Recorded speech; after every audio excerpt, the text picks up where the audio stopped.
I'm Tom Vasel. Welcome to another board game breakfast. It is May, and we are... Oh, man, how's it going? Pretzel? Okay. What? Do you not see what's going on here? I'm recording. Oh, you're on the air. Kai! Now that we got everyone out of the room, let's get started with Board Game Breakfast. Folks, my name is Tom Vasel, and this is a weekly show where we talk about board games, we talk about the news, and we're just here to show our love of board gaming and the people who play them. Speaking of the people who play them, if you missed it, this past weekend we had Havoc and Homestead, where Stephen Bonagor, you just saw him, and Rodney Smith from Watch It Played came down, and we played a whole pile of games, especially watched the end of part 2 for some very interesting things that went on there. This week here, preparing, the UK Gaming Expo is only a week away, so I'm looking forward to that. Origins is around the corner, and so lots of fun things coming up, so we're going to get right into it. Here's the news.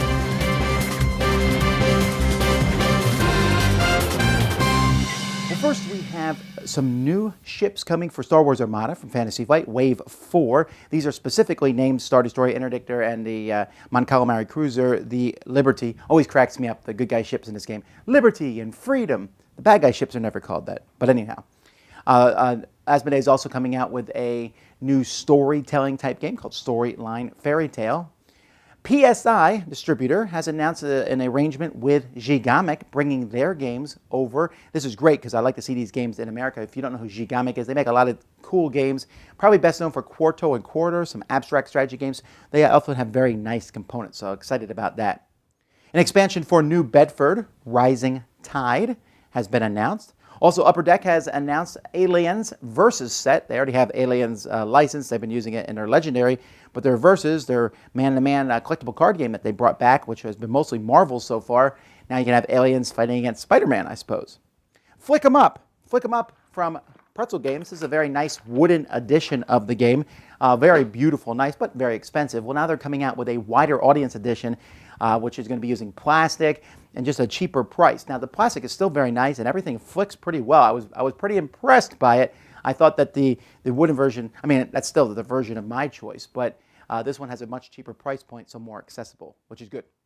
Mystic Vale from AEG, the card building game. It's kind of like a deck building game, but you have these clear cards, and you're building all three parts of them. Pretty neat game. That's coming in August. Tragedy Looper, the little game that could, just keeps chugging along and along and along. Another expansion for it, Cosmic Evil, has been announced. I believe Gen Con is when that's going to come out. And I'm recording this early, so I do not know. Today is the day that the Spiel des Jahres nominees are announced. This is the biggest board game award in the world from Germany, and so I don't know what they are, so let me make some prediction guesses here. I think Codenames, because of its sheer popularity and ease to get into, I think that will be one of the 3 nominees. I think the second one will be possibly Animals on Board from Stronghold and Eggerspiel. And the third one, I'm going to say, is one of the 2 Habba family games. Well, there's 3 Habba family games, but I think Karuba has a shot, or maybe Adventureland. Probably Karuba, more people like that, but I'm a big fan of Adventureland. So that's what I'm guessing, although I'm always surprised. They're also announced the Kennerspiel ones. I'm not going to even guess on those, and recommended lists. So we'll see what games are on there. Just keep an eye. I'm sure that will be all over the internet today. All right, Suzanne, it's over to you.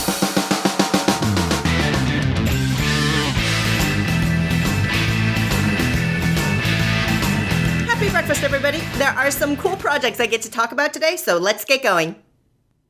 Game transport systems are all the rage right now, but the Game Folio has a special focus on maximizing the number of games you can carry at one time by getting rid of the boxes. This is a kind of game transport system that's made up of cases and bags and zipper pouches that hold your components. This really lets you reduce the bulk of your games, which can be especially handy if you have to travel long distances or are going to a bigger, longer event like a game convention.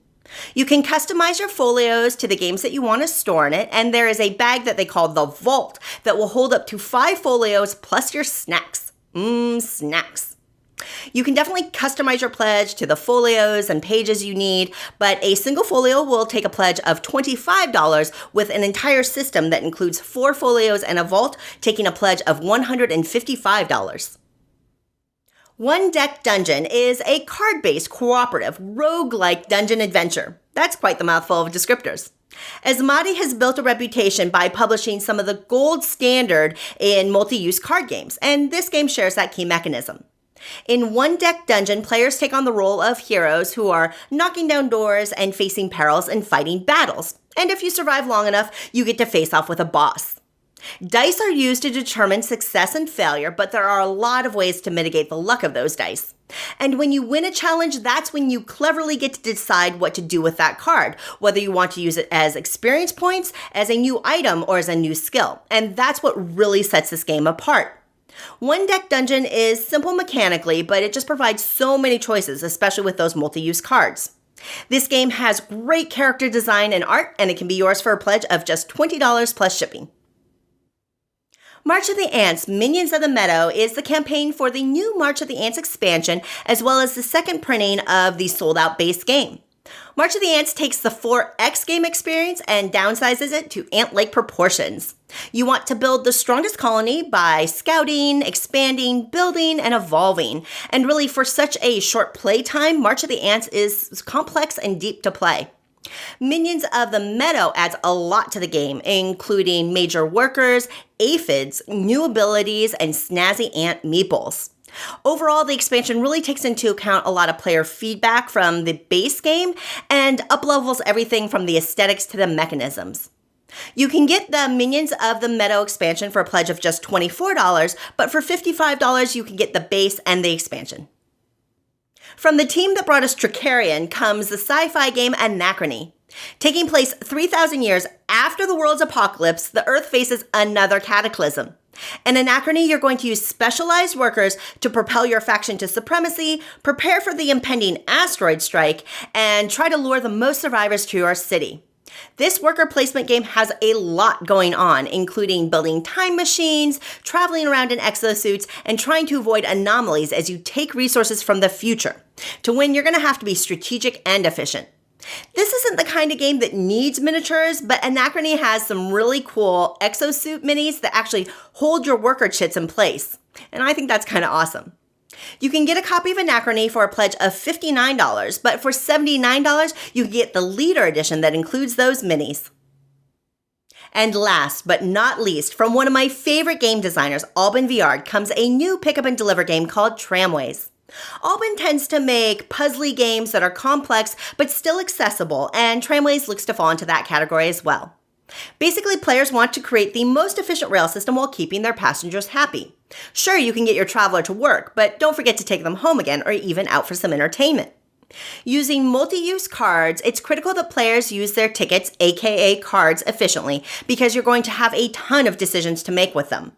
Tramways has so much going on, including route building, hand management, deck building, and even an auction element, all wrapped up in a cool-looking design. You can get a copy of Tramways for a pledge of $49 plus shipping. And for people in the US, this is likely the easiest and cheapest way you're going to be able to get a copy of the game. Okay, that's all I've got for you this episode. Hopefully something caught your eye. I know something caught mine. And until next time, I hope you have a wonderful week.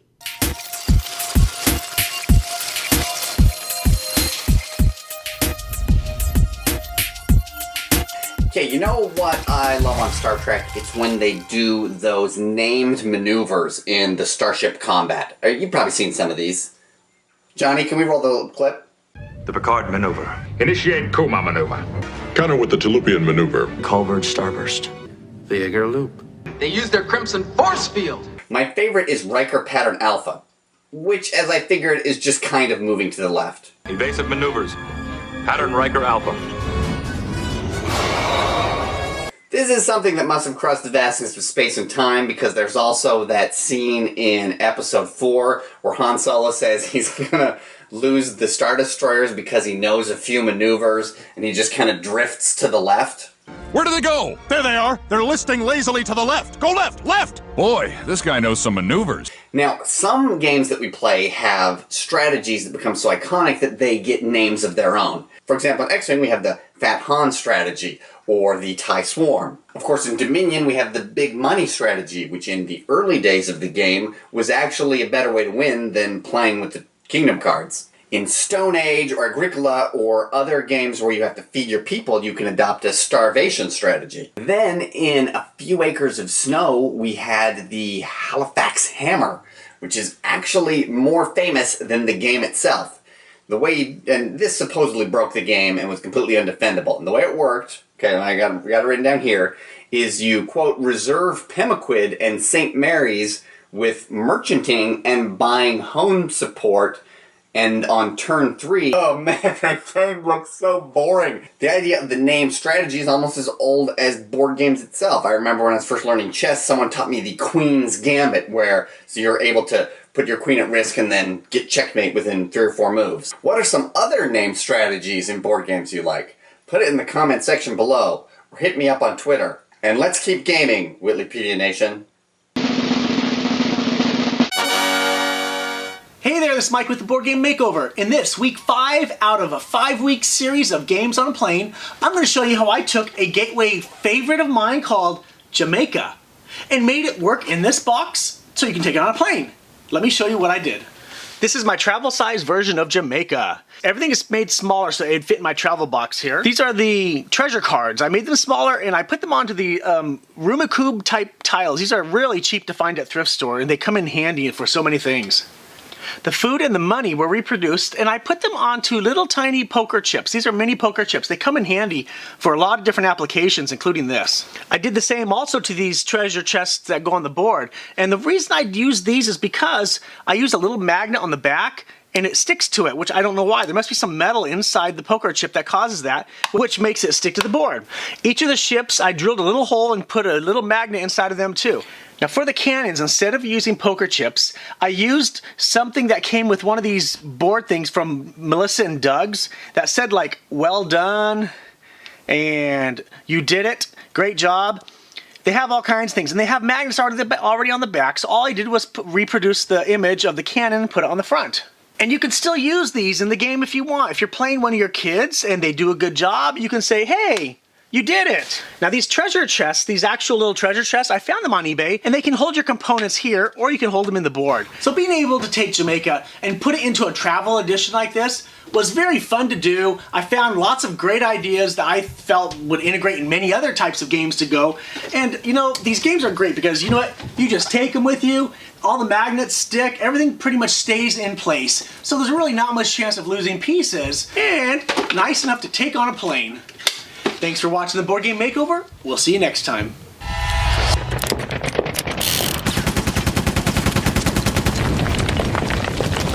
Hey folks, I'm Tom Vasel. Jason Levine. And Rodney Smith. Hey, Rodney joined us today for our Q&A, and our Q&A this time is about Board Game Geek. And someone said, is Board Game is a knowledge and a, you know, being involved with Board Game Geek, the website.com, essential to the hobby? And then does it permeate the hobby? Do you need to be involved in it or at least have a working knowledge of it to be a true board game hobbyist? And is there a sense of almost elitism for the people who are part of it that are over the ones that are not? Okay, interesting question. So is it essential to being a board game? Who's jumping in first? No, we're going to defer to our guest first. So Rodney could take thank the you. first Thank you so one. much. The idea of being necessary to be, on Board Game Geek and knowing how to use it, being apt at that to be a true gamer as a notion seems foolish. No, I don't think it'd be necessary that way. I think it'd be hard to avoid Board Game Geek. I certainly think if you're in the hobby and you're interested in what's coming out and you want to know more about games, you have questions about rules, I think you're going to encounter Board Game Geek pretty quickly when you do a Google search. So, well, not everyone is actually, some people are pretty disconnected from the internet in general. Yeah. Some, but I have to think that the majority of people who are playing board games probably are connected to the internet. You're going to encounter it, I think. And I think that because at least they're going through a facelift right now on the site, but for a while it's a little hard to navigate. It's still pretty hard to navigate. Okay, so that's fair, right? So it's a bit challenging that way. So I think it almost does create a little bit of an elite status once you get comfortable because there's such a barrier to entry there. That new people, and I see new people come in and they post things. The people who've been there forever sometimes jump down their throats a little bit about the things they're asking. How come you're not looking in the right form? How come you're not knowing this or knowing that? And I think, well, gosh, it's so easy not to know. on there. I think that Board Game Geek is an essential part of our hobby in a lot of ways. It certainly has been very helpful to me in what I do with creating video content and sharing it with other people who'd be interested in it. That's been hugely helpful.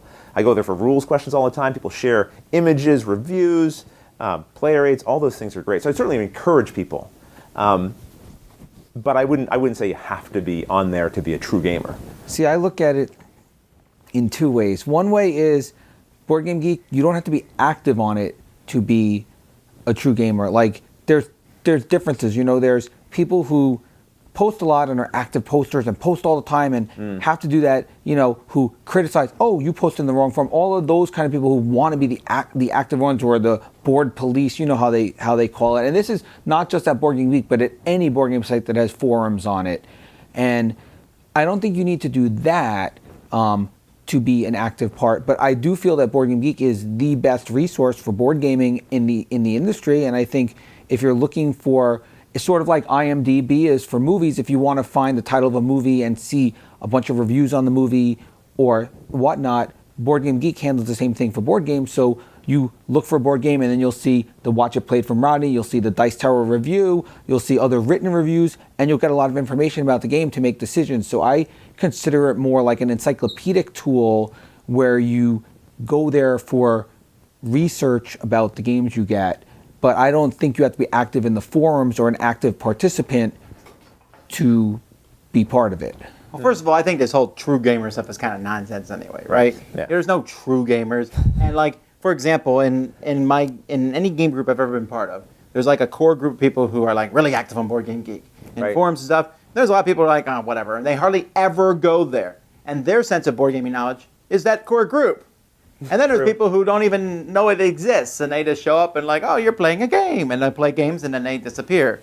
And so there's those different levels. And I guess I just don't see that's a big deal. Now, I will give the caveat that if you're planning to be a designer, publisher, or in the industry at all, then yes, you must know it exists. Because you will not be taken seriously if you do not. And also there's a wealth of information there. Please. But other than that, yes, I think it's unfortunate sometimes that there's a little bit of an elitist thing, but that happens anywhere. Fans of the Dice Tower could be elitist, right? Oh, you don't listen to the Dice Tower? Sure. Well, that's not a big deal, right? There's lots of gamers who don't listen to the Dice Tower. Lots of gamers who don't go to Board Game Geek. So these sites are important. I don't think that you need to have them, because it is about the games, not about the outside online community. People are great, but in the end, we're getting there to play games with someone, and if there's a group of people who play game and they don't want to go rank it at Board Game Geek, I think that's okay. Perfectly okay, yeah. I've never ranked the game once. I haven't put my collection in, but, and I think I answer a few questions, but I'm not active in the forums, but, I'd rather play games. I think Board Game Geek can enhance your gaming experience. Like, I think you don't have to be a true gamer, whatever that is, but once you are interested in the games, once you maybe grow beyond the point of just showing up to your game group and playing whatever they bring, and you suddenly start wanting to buy your own games or learning a little bit more about the designers, then there's a lot of tools there to enhance your understanding, your knowledge of how board games are created even and brought out, and to engage with people outside of your own gaming community, right? You can suddenly find a whole bunch of people all over the world. Suddenly you're traveling to a location. I wonder if there's any gamers there. You can go to the forum section about that and ask. So I think it can do a lot to enhance you as a gamer, but not necessary. I think the two tools that I use the most, besides obviously posting in the Dice Tower forum where I handle like the crews and other things, the two tools that I use the most are the marketplace. When I want to get something that you can't find in stores, I go to the marketplace for that. And also the files section, where if you want like a handy dandy guide, because maybe the game doesn't have the best cheat sheet in the game, and other people make better cheat sheets. Those are the two things that I find the most useful. Yeah. Well, there you have it. What do you think about that subject? Let us know. Send us more questions at dicetower@gmail.com. We'll see you next time. Hey everybody, welcome to Painting 101. So, in what I consider a complete and utter upset, which I couldn't believe, the historical and great Hero Quest lost to none other than Arcadia Quest. So Arcadia Quest moves on in the tournament and will move on to the third round. And it was very, very close, and there were a ton of votes. Now, I'm going to pick a winner for the cool stuff gift certificate. Just go to BBG Dice Tower thread and look up Painting Miniatures 101 Dungeon Bracket. And at the very bottom, after I update everything, I will put the date and this week's winner. So by the end of today, which is Monday, you'll be able to see who the winner is of the gift certificate, which will be picked randomly. Now, next week, hopefully we don't have another upset, because if we do, boy, I don't know where this is going to go, because two of my favorite games are absolutely out of the tournament already. So it is Descent, and Descent will be taking on Dungeon Run. Your votes count, so please leave a comment either here or email me at novaprime860@hotmail.com, and I look at every single email, so please, and every single comment, so please leave your comments and your votes, and the winner that will be picked randomly will get a $10 gift certificate to Cool Stuff. So until next time, I'm Rob Warren. I hope everybody has a wonderful week, and we'll see you soon.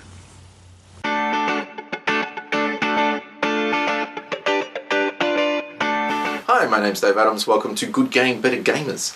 Last week we talked about Dungeon Twister and the trials that I had in scoring victory points and my inevitable loss at the hands of my opponent. I also discovered some negative habits of mine that were creeping in during that game. In particular, we talked about mental filtering, but mental filtering can just be one of the negative habits of mine, and usually they come in clusters or groups. So even though I'd applied my mental filter and was focusing only on the negatives and filtering out all of the positive choices that I was making, it allowed for the critical self to step in and start to pull me down a little bit more. The critical self sits there in the background as like an internal monologue that criticizes you or blames you for decisions you've made. For me, it was blaming me for where I'd placed the tokens and the way that those tokens were ineffective in helping me throughout the game. But as I said last week, when paired with negative emotions of feeling bad about the situation, they can form false beliefs. Maybe I'm not as smart as my opponent. Maybe I'm not as good a player as my opponent. Maybe I'm not a great gamer. Maybe I'm just dumb. Now, although this was just a board game, imagine if I applied these negative habits of self to the outside world. What if I used these habits in my workplace? What if I used these habits in my relationships? Pretty soon, a bad experience could lead from just making a mistake to I feel that I'm incompetent, or I think I can't do my job, or maybe I consider myself a bad friend. These can snowball very quickly into impacting our self-esteem and our ability to think clearly during gameplay. One of the best things we can do is to simply be aware. Noting the fact that I'm using my mental filter or using my critical self gives me some distance and allows me to separate it from those emotions. Next week we're going to talk about evaluations and judgments. Until then, I'm Dave Adams. Enjoy your breakfast.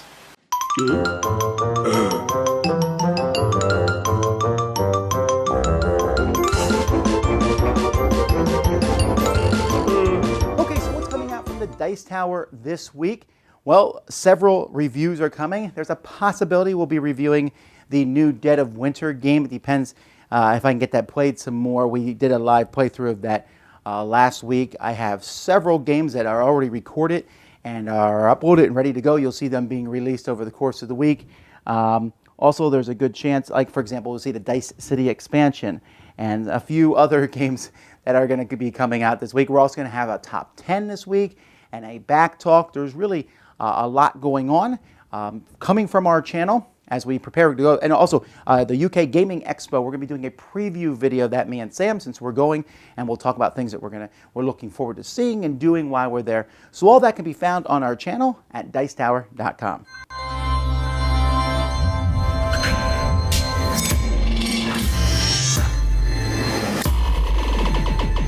Chaz Marler from Pair of Dice Paradise here, bringing you news about the newest, possibly most pointiest gaming accessory that you never knew you needed, but board game science has finally provided. Now, science will admit that it's made some gaming missteps. The 5-sided dice? Who possibly needs that? The 7-sided dice? Just shut up, 7-sided dice. It's high time that you realized that nobody takes you seriously. So just when we had been lulled into a false sense of satisfaction with our standardized sets of 4-sided, 6-sided, 8-sided, 10-sided, 12-sided, and 20-sided dice all packaged together, here comes science again, walking up to us, waving its arms, trying to get our attention, like we're the cluster of really cool kids at middle school, standing on the side of the playground after school, and here comes nerdy little Chaz, science. So what does underappreciated science have for us this time? A second version of that 7-sided dice? Look, science, we weren't impressed with it the first time, okay? Why don't you just... Wait, what's this? What's this? Yes, science has pushed itself beyond its very limits, designing a dice with the most sides we have ever seen. Behold, the D120. Designer of the D120, the Dice Lab, boasts that this geometrical phenomenon is the ultimate fair dice allowed by Mother Nature. And if you've ever witnessed an owl devour your Jack Russell Terrier, then you know that if it's one thing that Mother Nature is, it's fair. The Dice Lab states that the D120 is based on a polyhedron known as the Distiachus tiacantahedron. Now, each face of the dice is an elongated triangle, perfectly numerically balanced, with the same sums for numbers around the vertices of the same type. And that's impressive, especially since I have no idea what it means. And what's more, by implementing just a little simple mathematical application, a D120 can be used as a proxy for a D2, 3, 4, 5, 6, 8, 10, 12, 15, 20, and even the mythical D40, which doesn't even exist. Yes, the only thing that the D120 is missing is absolutely any board or RPG games that support it in any way. But nevertheless, if you like rolling dice as much as you like rolling unnaturally high numbers, unpronounceable geometric shapes, and lots of opportunities for doing extra math in your head, then check out the Dice Lab's D120. Yep, the D120. It's science's way of apologizing for the D7.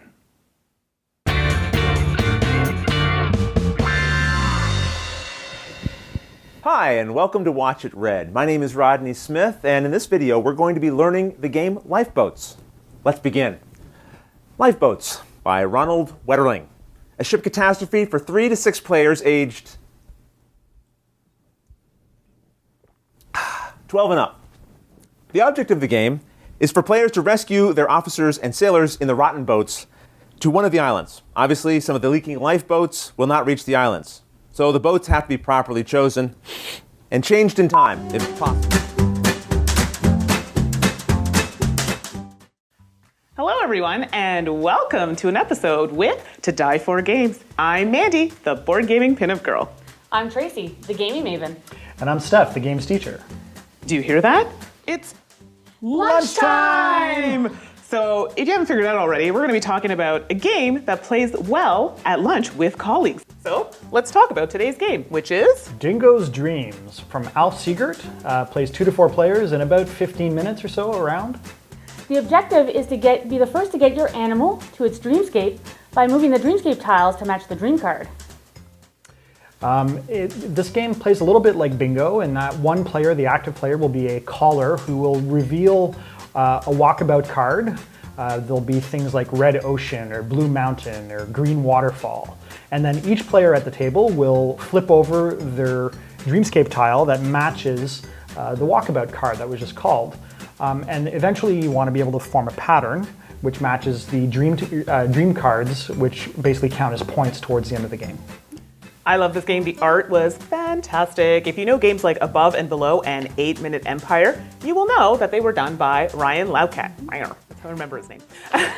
And it's beautiful. And as you said, it's dreamy. So I really enjoyed the art on this. Also, the components, fairly sturdy. I work with people who have dirty fingers and like to bend things. So not great, but it worked out really well. So overall, quite good. Mm-hmm. And there are advanced variants with cards that have more difficulty, so you can play with kids, but you can play more advanced, competitive adult levels too. It's a nice light filler game, great for a lunch hour. If you have a bit more time, you can just play a few more rounds. And otherwise, it's a good way to pass 15-20 minutes of your day. Good trick. Get your boss to join in so you can have a longer lunch hour. Wink, wink. So thanks so much for joining us for our lunchtime gaming. We'll see you next time. Bye. Bye.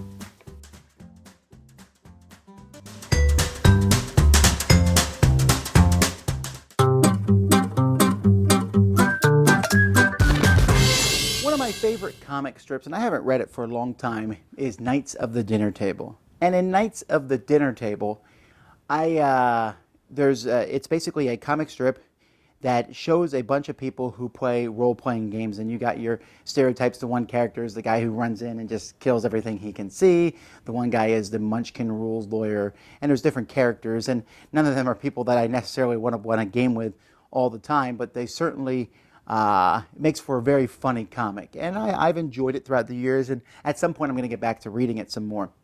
But one of the things I found interesting, and I've always meant to write a letter to the editor about this in the comic, was one of the characters' names is Brian, and Brian is the rules lawyer. He also flips the table every once in a while. And Brian is a guy who he is constantly, using the rules to whatever his advantage. And I was thinking, man, if this Brian guy was in my gaming group, this would drive me nuts. And it would. I mean, this guy, what? Wow, how do these people at the table put up with him? And this happens in real life, right? You run into all sorts of people who are crazy and irritating. And at the Dice Tower, the motto that we use on our audio show especially is the Dice Tower about games and especially the people who play them. Now, we've gotten some flack in the past because they're like, well, you don't really talk about the people who play them. So we've actually tried to strive towards that end. I mean, our show is all about games for certain. But if you listen to our audio podcast, you'll see that me and Eric, we talk about games. We also read tales of amazement and tales of horror and tales of annoyance and all sorts of tales about people, because people is what makes the games, right? If it wasn't for people, then the games why not just play video games? And in fact, that's something I kind of often rail against, because there are some games or gaming people who get together and it's like the other people at the table don't exist. We're just here to play that game. And I just can't fathom that. To me, the game, even if it is a economic simulation style game, is still me just sitting there hanging out with my friends. Now, when you play games like this, you will notice the personality quirks of everybody that you play with. And I have people who I love to play games with and people who I do not like to play games with, and all sorts of things in between. And there are people who I love to play games with, but if I play a specific game with those people, then, that's not, so maybe one of their personality quirks will come out. But I look at this Brian character and I'm like, man, that guy's such a jerk. But in the comic, it's very interesting. If anything bad happens to one of the other characters or something, this character is right there. He's there. He's ready to help. And I think that's pretty cool that this character, yeah, he has that personality flaw for sure of being that rules lawyer and stuff. But when it comes down to it, the chips are down. That person is a true friend. And one of the things I like about board gaming is I get to play with friends. I've made friends all throughout the industry. I make friends here in my gaming group. And yeah, sometimes you want to throttle people for whatever reason. But at the end of the day, it's kind of like your brothers and your sisters. You want to throttle them, but at the end of the day, they're your brothers and sisters. It comes to the end of the day, but I still like playing gaming. Now, that doesn't excuse, there are some people you're like, okay, yeah, we're not playing games together anymore. But sometimes, we, like at the Dice Tower, I like to bring the lives of all the people at the Dice Tower into the forefront, into the camera, so people can see them, and you can see things, and things are always magnified on the screen. I certainly understand with reality shows, and you're like, oh, that guy's a jerk, but that's, it's clever editing. But even without clever editing, things can look bad on camera and things like that. But at the same time, we want to show people, bring our lives to the world. You see a lot of me and a lot of my kids, a lot of my wife, well, not as much as my wife, but I mean, you see these things that are shown on the camera, and you see them sometimes warts and all, but hopefully you see people who not love gaming, because loving gaming is fine, but who love each other. And that's really a big deal here. And yeah, I love my kids. Sometimes, my kids do things that are wrong, and they have to be punished and things, and no one loves things like that. And sometimes when you have friends, sometimes they'll mess up, and you have to say, hey, this is the thing you need to do. But I always want to strive to make the Dice Tower about the people who play games. And I will never put a game over a person. And so this is just something that's been in my mind lately because, I used to work alone here in the Dice Tower for the most part. I now have a team of people who help me. I got an army of volunteers all over the world, and I run into these people, and we have good times, and sometimes we have bad times, but you know what? They're my family, and I really do enjoy them and have a lot of fun with them. So the Dice Tower, keep me on track. Let's make it about the people who play them. And we want to be people you say, hey, this is all about board gaming. And it's not always best foot forward, but we want to make it, again, so you look at it and say, wow, that game's cool, but it looks like something that would be fun for me and my friends or my family to play. The people who play them, that's what the Dice Tower is about.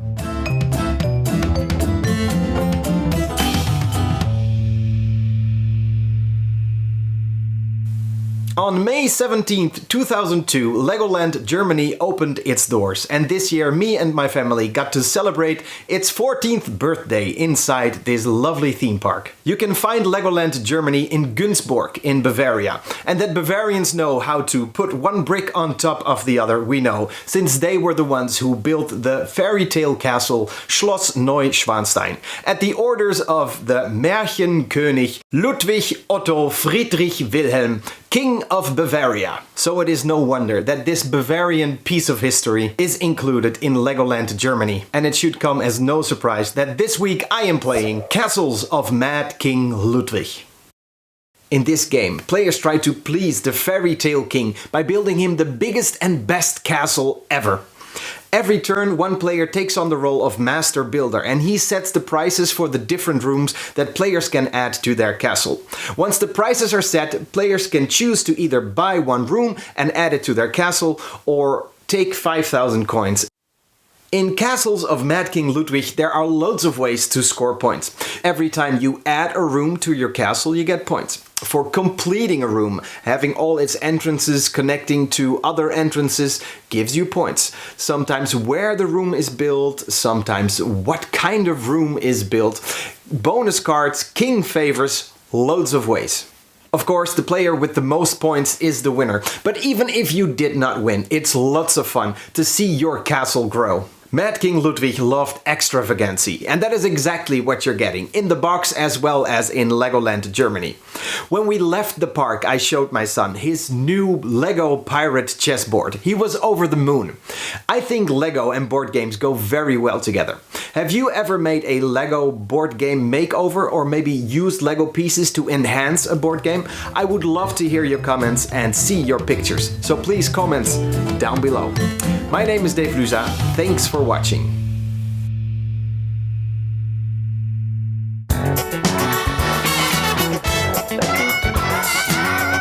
Hello, Niels Brettspiele, and today in The Best and the Worst we are talking about Fire Team Zero, emergent games. That is a real big nasty baby. The best part on Fire Team Zero for me is you have simply on your turn only 2 movement and 1 action, speaking in general. So you could move 1, 2 and fight. You could also move 1, throw a grenade in and move. Or you can move 1, throw a grenade and stop there. Or throw a grenade in if you have this range of 1, 2 and then move 1, 2 if it's clear. Things like that. What I don't like on the game is the rule book. So the rule book is not really specific and clear in terms of line of sight. It's easy to know that this guy can throw a grenade in there and the grenade has a whole range area effect. So this area will blown up with a bomb, but can he shoot someone inside? Is putting his miniature here and someone here, so is that line of sight or not? There is no rule for that in the rule book. A little bit more accurate on this topic. Guys, I really love you. Niels Surrels Brettspiele, and today we talked about my personal best and worst for Fire Team Zero from Emergent Games. But please, please, please tell me your favorite parts on that nasty big box. See you next time. Bye-bye.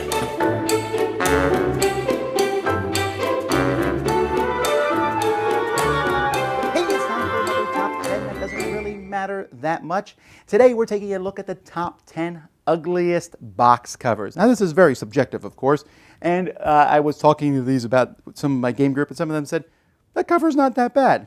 Well, okay. Now what I did here, I also made it, I had to have played the game. All right, so there are some really ugly box covers out there that I've just never played those games. So these are just 10 ugly box covers. Here we go. Number 10, Concordia. I know I love Concordia, but on the front of the box, this lady looks like a wax figure that's come to life. It's just very odd, doesn't match the game at all. Number 9, Blood Feud in New York. Looks like they put a bunch of people on the cover randomly. It just has a very amateurish look. Again, it's a game I find enjoyable. It's kind of like a mini Axis and Allies, but ugh. Number 8, Bloodbound from Fantasy Flight Games. Yes, the Fantasy Flight game made the list. This looks like bad cosplay. Some people, and it kind of is reflected throughout the whole game overall. Number 7 is Hamburgum. Yeah, that guy looks really bad, really bored, which is unfortunate because, once again, Hamburgum is a fantastic game. Number 6 is St. Petersburg. This is the first edition of the game. Just wow, look at this and like, wow. It's a wonder anybody wanted to play this game because it looks really boring and the artwork is not that fantastic. Number 5 is Hunting Party. Hunting Party was a small indie game I played a while ago, but it looks like they took pictures off the different cards and then just slapped them on the cover. And again, it looks like all these pictures are posing. Number 4, the old Avalon Hill game, Assassin. What?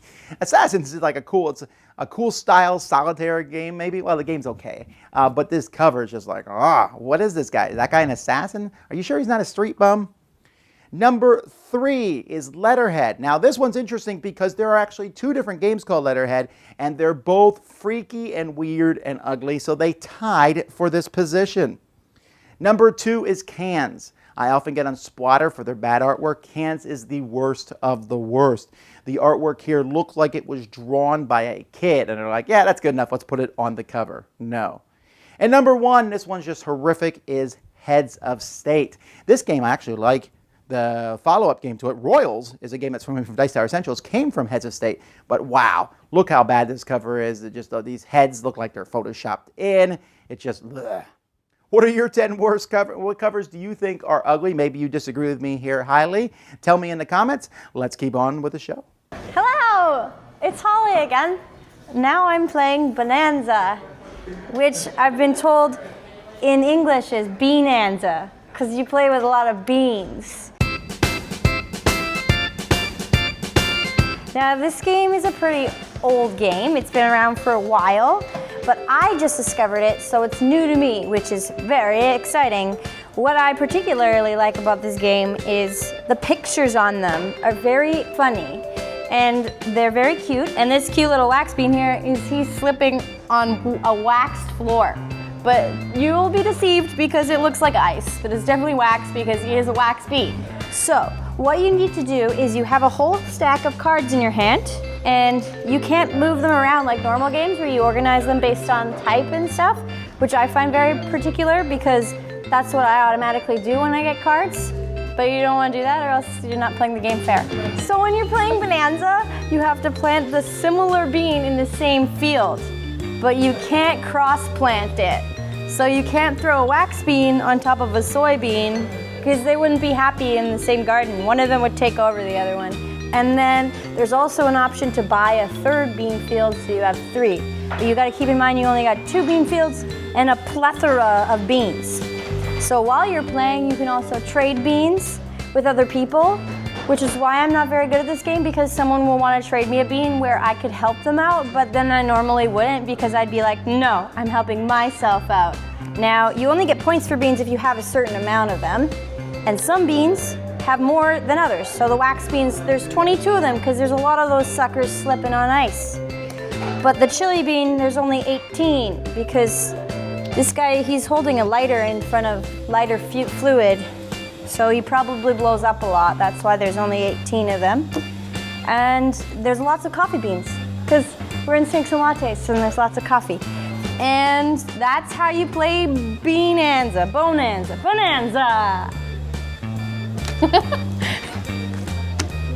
Yay!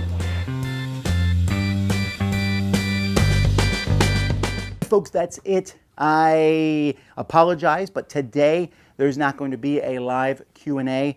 I'll try to do one later this week, so just keep an eye on our channel. I'll schedule it. It will be sometime later in the week because me and my family are going to take a quick day or 2 trip, and then we'll be back, so no time for that this time. But there is a lot of other things coming from our channel this week. There's some stuff I'm really excited with coming on out. The Alphabet list is coming to a close, not this week, but we're going to do X and Y, and then Z the following week. So lots of cool things. Anyway, until next time, I'm Tom Vasel. Thanks so much for watching Board Game Breakfast. See you next time. Thanks for watching Board Game Breakfast. Tune in each week for your daily dose of gaming goodness with Tom Vasel and all the gang. Until next time, I'm Eric Summerer, and you've been watching Board Game Breakfast, a Dice Tower production, sponsored by Cool Stuff Inc., an amazing place to buy board games. Cool stuff in stock at CoolStuffInc.com.